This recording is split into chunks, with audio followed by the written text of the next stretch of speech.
Welcome to Move the Chains with Jonathan Rivers. Here's your host, Jonathan Rivers. Let there be football. Welcome to Move the Chains. I am Jonathan Bam Rivers, and the one thing I know for certain, regardless of how the season turns out, Alabama's going to be talked about. They're kind of like the Dallas Cowboys of college football, in my estimation. But I'm going to tell you why in first down that Alabama is not a victim. And that's for positive reasons, and I think it's also for negative reasons that they definitely had in their control. And in second down, you could probably count on your hand the number of times I've talked about the Heisman this year. And there's a reason for it. I think sometimes it's too narrative-based, and I think a lot of times people put too much stock into it too earlier on in the season. And I definitely don't believe in a Heisman moment. But I do think that this year's Heisman hype isn't hype, it's legitimate, and I'm actually excited to see how it turns out. And in my nonsense narrative, people assume that if you transition from the NFL to college, you won't be able to make it work. Well, one of the, if not the greatest coach in NFL history has made that exact move, and I'm going to tell you why I think he is a college coach. And in the final drive, bowl season just seems different this year, man, and I'm excited about it. I have been all year long. All that and more right here on Move the Chains, but you know how we do it. Let's kick it off at first down. The Alabama Crimson Tide are not a victim. Now, I say this because everybody watched the college football playoff committee's rankings last Sunday, everybody who loves college football and everybody who watches college football the way I do. And that was the question. Would SMU get in over Alabama? Alabama deserves to be in because they had this many quality wins, which I told you I think Alabama had some of the most quality wins in America, in the conference. And the one narrative that has been stated about Alabama, and even Nick Saban, who candidly was still arguing, right, for Alabama, even though he's not the coach of Alabama, but I understand it. It's in his blood. He was just there last year. So I don't think you can just get rid of that even if he is an impartial judge, quote unquote, on national television. But let's bring up Alabama's schedule. I had Josiah Ernest put together this graphic for me. Appreciate you, fellas. And I want to take a look at the schedule. And like I said, I heard Nick Saban say that, hey, listen, if you're going to get punished for playing a tough schedule, well, why would teams challenge themselves in the non-conference? Why would this be a thing? And I'll only ask myself, and I'll ask you the same question, where do you really see Alabama challenging themselves in the non-conference here? They played Western Kentucky, South Florida, Wisconsin, and they played Mercer. Where did they schedule themselves? Now, I'm not saying Alabama's doing anything differently than anybody else. And I also understand that if you're Alabama, you understand the gauntlet that is the SEC, and you don't have, and Wisconsin's a Big Ten team, right? Middle of the pack, not great this year, what have you, even if at best. But it's still a Big Ten team, and sometimes you can't always control how a team will perform that year, but you know Western Kentucky, South Florida, and Mercer are not going to be top-tier teams that challenge you all year long.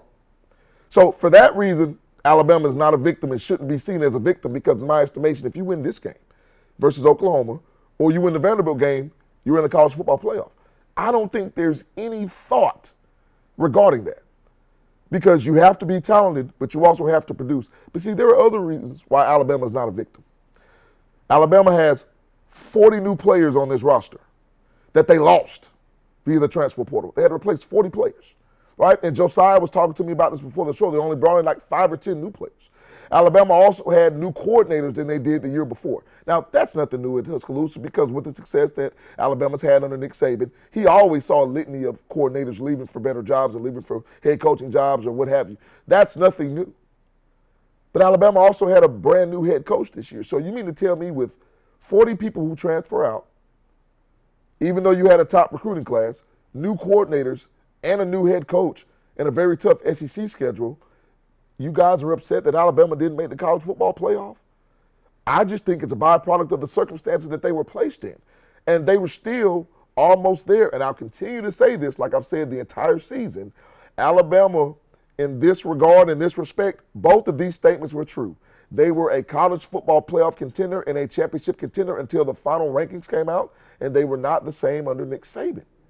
So what I want people to do now is I want all of those Alabama fans and all of the pundits that watch college football somewhat, who expect Alabama to be what they've been every year other than this year, I want you to take the Polaroid that you took and I want you to throw it away because you cannot have a fixed mentality about sports in general. When variables change, situations do change. Even though you can come out with the same result, situations change, and that happened with Alabama. But you know a real reason why they're not a victim is because over the last 10 years or so, Alabama's had over $500 million donated to them for this program. Doesn't sound like a victim to me. There are only about 4 or 5 programs that have more than a $22.9 million NIL collected that Alabama has to pay its players to play this game and to make sure they can recruit them.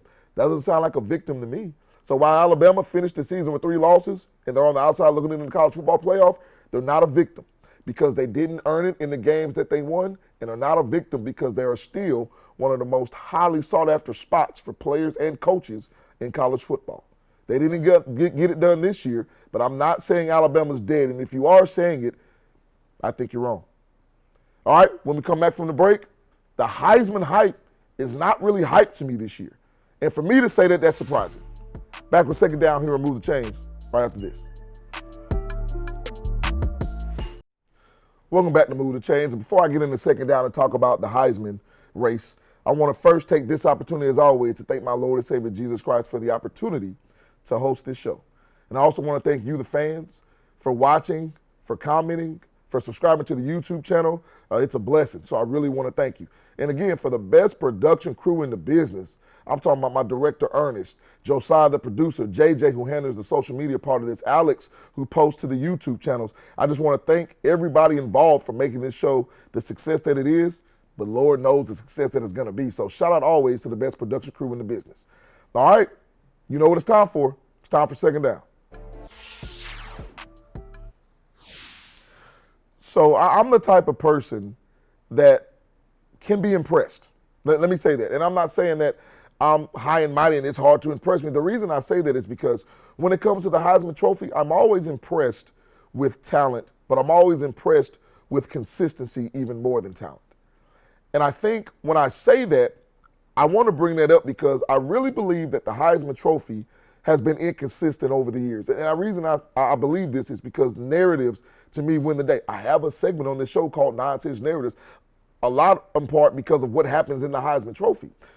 But I truly believe that this year the Heisman isn't hype. I told you in the opening of this show, I think people talk about Heisman too early. How are you going to talk about a Heisman Trophy winner in week 2? That's just stupid, right? Heisman moments. So you mean to tell me that a singular moment in a college football season makes a Heisman Trophy winner? It doesn't. It's the collective and the body of work over the duration of the season which has shown consistency, which is why I believe this year's Heisman race isn't hype, man. I've got a graphic with the 4 finalists for the Heisman Trophy, and there's nothing anybody can tell me that would make me believe that these 4 men don't deserve to be up here. Now, if you ask me if Shedeur Sanders could be the 5th person, I'd agree. But I'm going to break them down individually right here as this graphic is up. First of all, Travis Hunter. A lot of people sit here and look at Travis Hunter, and they're enamored with the amount of snaps he's taken the entire season. I think you should be, but that's not the most important part of his game. The snaps, to me, don't matter as much as the production from the snaps.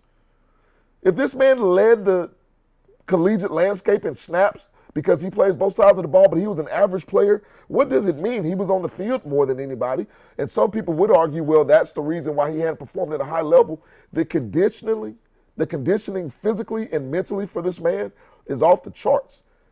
And for my money, I think Travis Hunter is the best player in college football simply because of what he does on both sides of the ball. Dillon Gabriel. Now, people say, well, look, Shedeur Sanders has more passing yards, more touchdowns, and all this than Dillon Gabriel. He does. Kyle McCord has more passing yards. Dillon Gabriel's, I think, behind 7 or 8 quarterbacks in the nation that have more passing yards. But there's something to be said with someone that not only has almost 30 touchdowns, not a lot of interceptions, a high completion percentage, can also run the football. There's something to be said about the quarterback who's leading the number 1 team in the nation and the only undefeated team in the NCAA D1 FBS. There's something to be said about it. I've always said production trumps potential. This guy produces at a high level. And I don't even think this is an award that he's won because of the duration of his career. You know how some people put people in the Heisman Trophy because they were close last year or the year before last? I don't think that's happening for either of these 4, and neither do I think for Dillon Gabriel, and I think he absolutely deserves to be here. Ashton Jeanty, what do you want me to say? This guy has rushed for almost 2,500 yards, like 700, 800 yards more than the next person, right? 30-something rushing touchdowns. This is the new Barry Sanders. The vision that he runs with, the power in which he runs, the acceleration in which he has, and he's somebody whom you can't catch, it's all rolled into one. And when you come to Cam Ward, who quarterbacks the highest ranked offense in the nation, and who was the passing leader until the last week or two of the season that was taken over by Kyle McCord for Syracuse, Cam Ward is a dog. You remember, this is a guy who came from Incarnate Word and who wasn't even recruited highly out of high school. These 4 finalists deserve to be Heisman Trophy winners, all of them. But of course, everybody knows everybody can't win it. And if you ask me for my money, who's going to win the Heisman later on tonight, I'm going to say Travis Hunter, because as I said at the start of this segment, I think he's the best player in all of college football. Not just playing both sides of the ball, but doing it at a high level. All right, when we come back from the break, it is my favorite segment of the show. It's my nonsense narrative. You don't want to miss it. Back when we move the chains, right after this. And we're back in. And before we get to my nonsense narrative, guys, I was at a banquet the other day, and I was talking to some gentlemen who watch the show, watch it faithfully, and thank you, and shout out to them, especially Brother Greg. And one of the gentlemen told me, he's like, man, you really ruffled my feathers the other day because you were talking about in your nonsense narrative how rivalry games don't matter. And then I broke it down to him of what I said on the show and why I said it, and he looked at me and he said, you know what, that makes sense. But I was glad that I ruffled his feathers, not because that's my intent, but because he listened intently to the show. And I told him that's just a narrative, in my estimation, that doesn't fit. This is why this narrative was birthed and this segment was birthed. So shout out to the gentleman for watching. I love it. Even though it makes me angry, I'm okay with being angry sometimes. I'll calm down. Having said all that, you know what time it is. It's time for my nonsense narrative.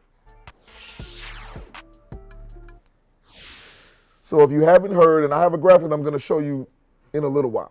If you haven't heard, Bill Belichick, 6-time Super Bowl head winning coach, 2-time Super Bowl winning coach as a defensive coordinator. So 8 times he's won the Super Bowl as a coach in the NFL.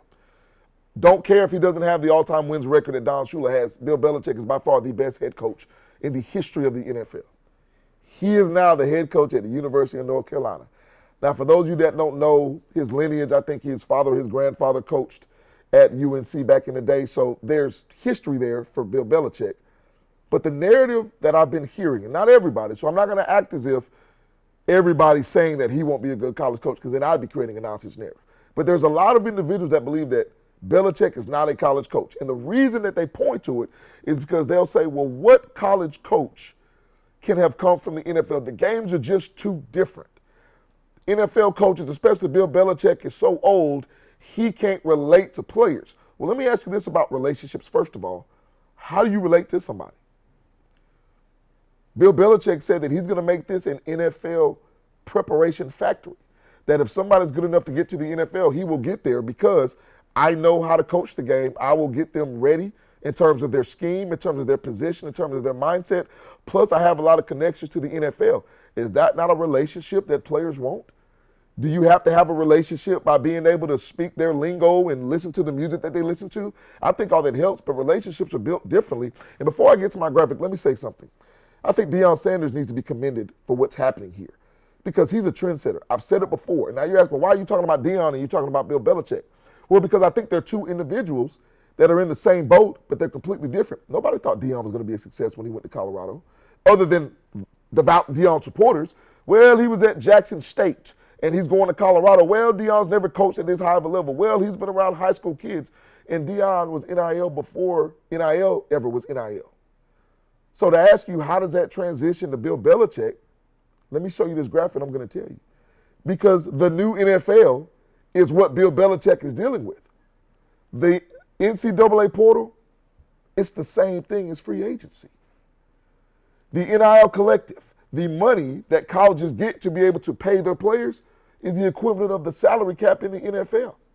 You have to know, all right, guys, how much money are we dealing with here? This player wants this. Can we give him $2 million? Can we give him $5 million? It's transactional. Bill Belichick is one of the most transactional individuals in the history of sports. Do you remember how he would let a player go early, meaning he wouldn't re-sign him or he would let him go a year before his deal was up or trade him because he didn't want to have to pay necessarily a lot of money to certain positions because he knew I have to run this on this budget? That's what he's dealing with in college football now. Recruiting coordinators in college football. They're now general managers. I promise you, I've never heard the term general manager in college football more than I have the last few weeks. So in your mind, You're saying, well, this is the reason Nick Saban left because college football changed. There were reasons that guys like Roy Williams and Mike Krzyzewski left in college basketball because the NIL is coming and everything's different. The NIL is now showing college football to be the new NFL. And I've been saying that for a year now, that college football is the new NFL. So now you're telling me Bill Belichick is not an NFL coach. He's a new NFL coach. And in what world can he not handle the rigors of coaching football? Oh, and by the way, he's got basically two staffs, one that handles all the NIL and all that type stuff, and one that handles the coaching. That is what a delegator does. So in my estimation, Bill Belichick might be the perfect coach for college football right now because college football is not what you once thought it was. All right, that's it from a Nonsense Narrative. When we come back from the break, it'll be the final drive. Back when we'll move the chains right after this.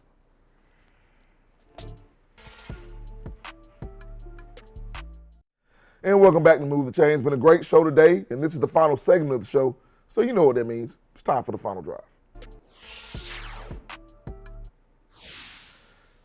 Man, college football, bowl season just feels different to your boy this year. And I don't mean different in an awkward way or a bad way. I mean different in an excitable, enthusiastic, anticipatory way. Like, I can't wait to see what happens. Now, I'm interested in the bowl games that aren't even the college football playoff because I want to see how teams react. I think a lot of times teams like Alabama or teams like like Colorado or teams that were kind of on the cusp of getting into the college football playoff, Miami, and didn't get in, really didn't care as much about these bowl games. I think that may be a little different this year for whatever reason. I can't ever talk about the mindset of these 18, 19, 20, 21-year-olds, but I think it'll be different. And the college football playoff is going to be something unlike we've ever seen before. And for my money, I can't wait to see it happen, man. All right, don't forget, you can not only catch Move the Change right here on the Sports Leader WX2X Fox 54, but you can also catch us on YouTube. Make sure you subscribe to the channel. It's @move_the_chains. Always on WXTX and always on YouTube. Hey, another banger, man. God bless everything that this show is. Okay, because I'm telling you, Move the Chains is going to new heights that you couldn't even imagine, and a lot of you are the reason. I'm truly thankful for this opportunity. All right? For the best production crew in the business, Ernest, Josiah, for JJ, who records the show for social media, for Alex, who posted to YouTube, I'm your boy, Jonathan Bam Rivers. And until next time, as always, right here on Move the Chains, God bless.